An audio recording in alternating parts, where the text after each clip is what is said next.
हम सब ने गॉड एग्जिस्ट या गॉड डजंट एग्जिस्ट के कई सारे डिबेट सुने होंगे, लेकिन यहाँ सबसे पहले एक सिंपल क्वेश्चन है, गॉड होता क्या है? मतलब अगर कोई गॉड है तो वो लॉजिकली कैसा हो सकता है? इस वीडियो में हम यही समझने लगे हैं। इस वीडियो का मकसद कोई डिबेट नहीं है, ना मैं यहाँ कोई डिबेट करने आया हूँ। हम बस थोड़ी फिलॉसफी, थोड़ी लॉजिक से ये समझने की कोशिश करेंगे कि गॉड असल में होता क्या है, ताकि इसके बाद तुम खुद से डिसाइड कर सको कि रियलिटी क्या है, असल में गॉड मौजूद है या नहीं है।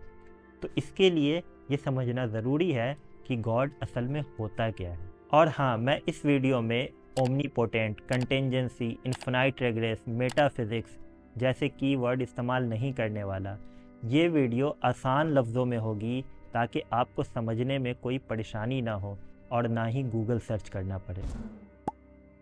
तो चलो एक सिंपल एग्जांपल से स्टार्ट करते हैं। एक गेम के बारे में सोचो, उसके अपने कैरेक्टर्स होते हैं, उसका अपना एक वर्ल्ड होता है, उसके अपने रूल्स होते हैं, और ये सब खुद ब खुद नहीं बन जाते, इसे कोई डिज़ाइन करता है।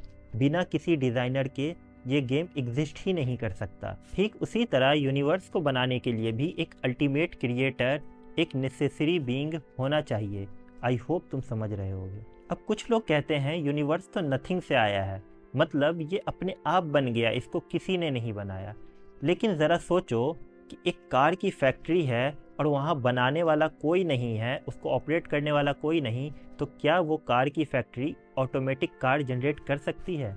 सुनने में काफ़ी वियर्ड लगता है। या फिर कुछ लोग कहते हैं यूनिवर्स हमेशा से एग्जिस्ट करता था, यानी इटर्नल है।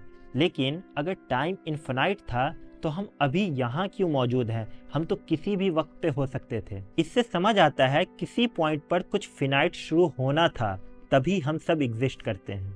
तो बेसिकली अगर हम लॉजिकली सोचें तो एक ऐसा बीइंग होना चाहिए जो नेसेसरी है, जो इंडिपेंडेंट है, जो इटर्नल है, कुछ ऐसा जो खुद क्रिएट नहीं हुआ, जो सब कुछ एग्जिस्ट करने के लिए ज़रूरी है। अब सोचो अगर ऐसी बीइंग एग्जिस्ट करती है तो उसकी क्वालिटीज़ क्या हो सकती है?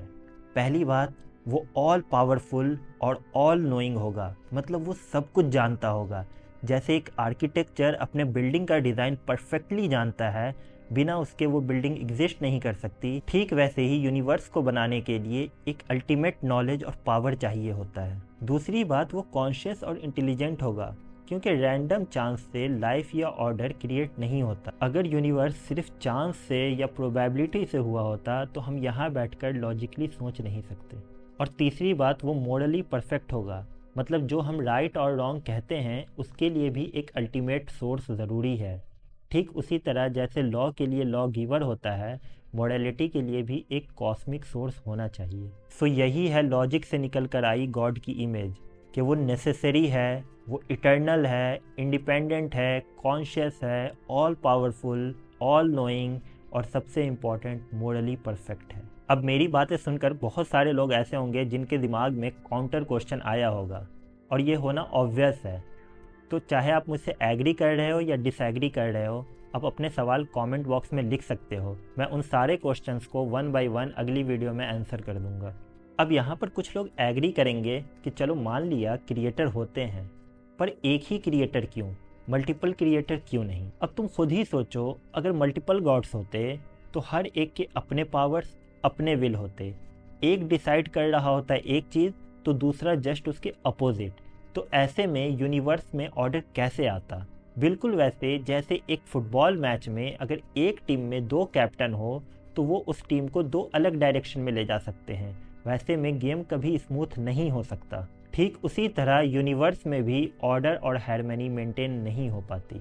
फिर डाइस्ट्स की बात करते हैं, जो कहते हैं कि गॉड एक एब्स्ट्रैक्ट फोर्स है जिसने यूनिवर्स को बनाया और ऐसे ही छोड़ दिया। लेकिन अगर ऐसा है तो मोरालिटी और पर्पस कैसे एक्सप्लेन होता है? जैसे एक गेम का डिज़ाइनर सिर्फ गेम कोड कर दे और डिसअपियर हो जाए, तो उस गेम की स्टोरी, उसके रूल्स, उसके मिशन कहाँ से आएंगे?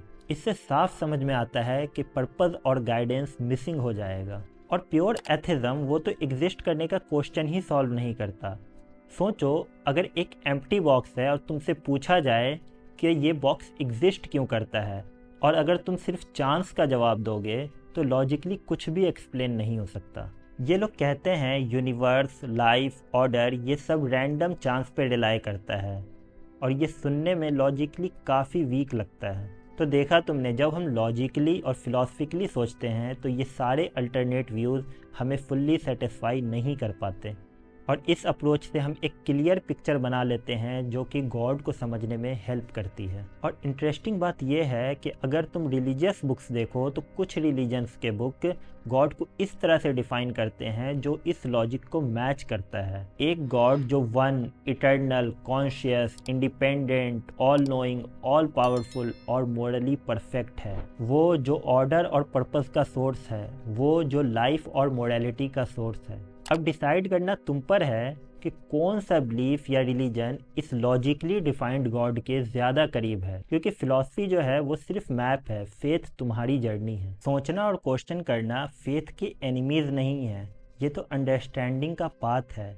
और जब हम लॉजिकली और रेशनली सोच कर डिसाइड करते हैं तो हमारा बिलीफ और स्ट्रांग होता है, ब्लाइंड नहीं। आजकल गॉड के एग्जिस्टेंस पे हर तरफ बात हो रही है, बहुत सारा डिबेट चल रहा है और हर कोई अपना साइड आर्ग्यू कर रहा है। इसलिए इस वीडियो को शेयर करना ज़रूरी है ताकि ज़्यादा से ज़्यादा लोग लॉजिकली सोच सकें, कंफ्यूज ना हो और खुद से डिसाइड कर सकें कि क्या सही है क्या गलत। और क्यूरियोसिटी और रीजनिंग को इग्नोर मत करो, क्योंकि यही तुम्हें सच के करीब ले जाएगा। अगर तुम्हें लगता है कि इस वीडियो से किसी का फ़ायदा हो सकता है तो उन तक पहुंचा दो, क्योंकि लोगों के साथ शेयर करना कोई फेवर नहीं है बल्कि एक रिस्पॉन्सिबल काम है।